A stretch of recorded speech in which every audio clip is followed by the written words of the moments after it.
नमस्कार, big breaking में आपका स्वागत। मैं राहुल ओझा आपके साथ। जबालिया में इजरायली सैनिकों पर हुए हमले ने इजरायल को बड़ा झटका दिया है। यह हमला इजरायली सेना का हौसला तोड़ सकता है। हमास का दावा है कि उसने इजरायल के सील कमांडो टीम को बंधक बना लिया है।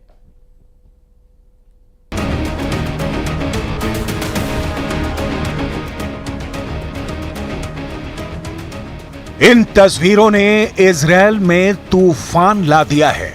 गाजा के सुरंगों में घसीट कर ले जा रहे इजरायली सैनिक कोई आम फौजी नहीं है। ये इजरायल के सबसे खतरनाक कमांडो माने जाते हैं। ये हैं इजरायल के सील कमांडो, जिन्हें शायतेत 13 यूनिट के नाम से जाना जाता है।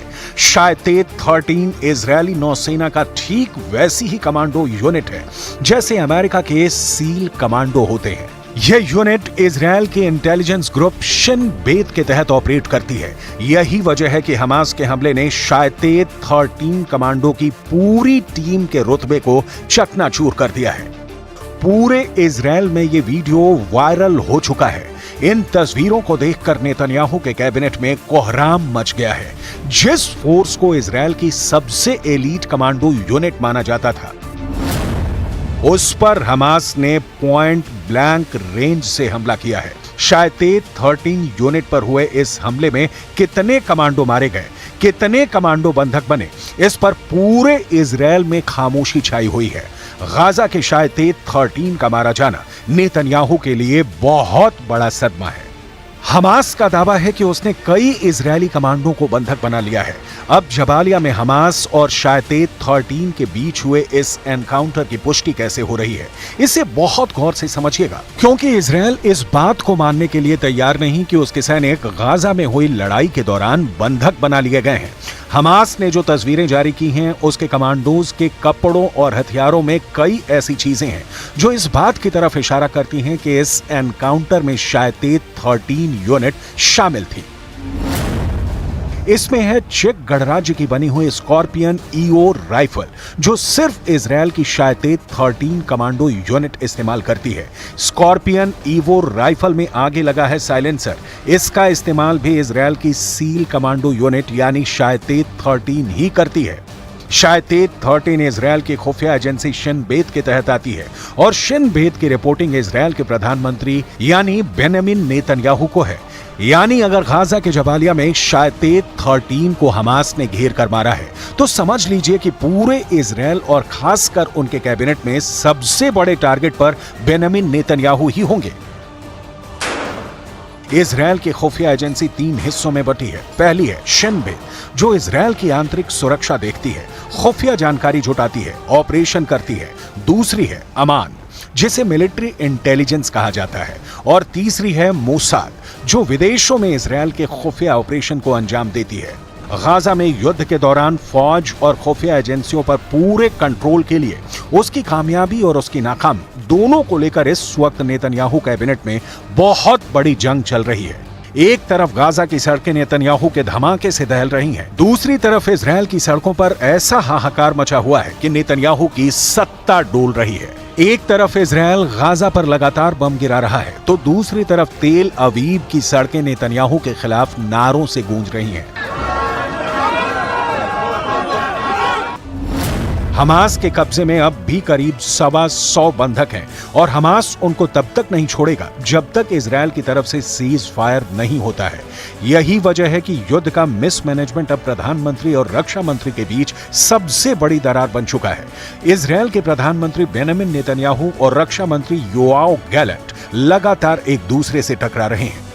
पब्लिक के गुस्से का साइड इफेक्ट वॉर कैबिनेट में पहुंच गया है। इस प्रदर्शन और इस हंगामे के बीच इजरायल में सत्ता के गलियारों और बंद कमरों के बीच कुछ ऐसा हो रहा है जिसे दुनिया के सामने आने से रोका जा रहा है, लेकिन इजरायल की मीडिया ने पर्दाफाश कर दिया है। इजरायल की मीडिया का दावा है कि इजरायल के वॉर कैबिनेट में बड़ा झगड़ा हो चुका है। जेरूसलम पोस्ट में जो खबर छपी है, उससे लगता है कि प्रधानमंत्री बेंजामिन नेतन्याहू और रक्षा मंत्री योआव गैलेंट के बीच हो गई तू मैं। टाइम्स ऑफ इजरायल में यह खबर छपी है कि मिलिट्री चीफ ने कहा है कि नेतन्याहू के पास गाजा को लेकर कोई नीति नहीं है। नेतन्याहू पब्लिक से लेकर अपने वॉर कैबिनेट तक घिर चुके हैं। कमांडर से लेकर मंत्री बता रहे हैं कि नेतन्याहू ब्लंडर कर रहे हैं। ये बात साफ कर दें कि इजरायल के प्रधानमंत्री बेंजामिन नेतन्याहू और रक्षा मंत्री योआव गैलेंट एक दूसरे के कड़े विरोधी माने जाते हैं, लेकिन गाजा में युद्ध को लेकर दोनों करीब आए। हालांकि अब दोनों की दुश्मनी सतह पर आ चुकी है।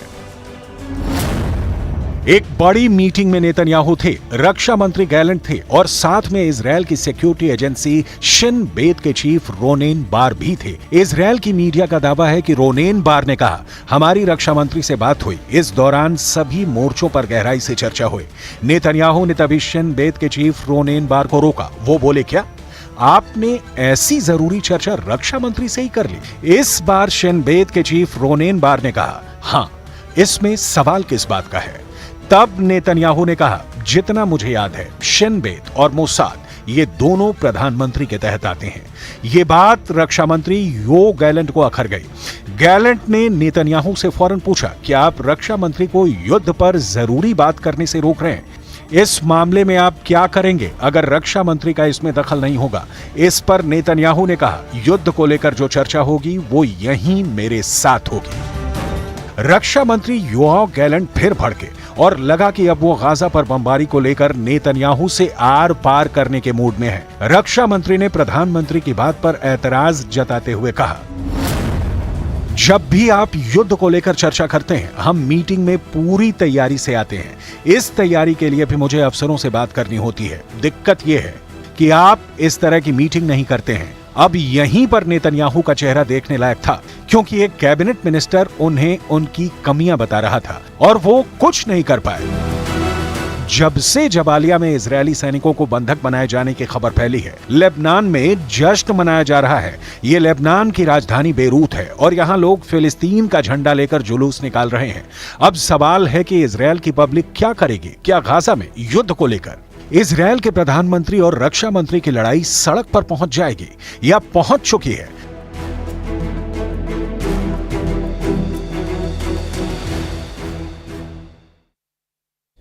गाजा के पास इजराइल और मिस्र की सेना के बीच लगातार जंग देखने को मिल रही है। ये रिपोर्ट देखिए।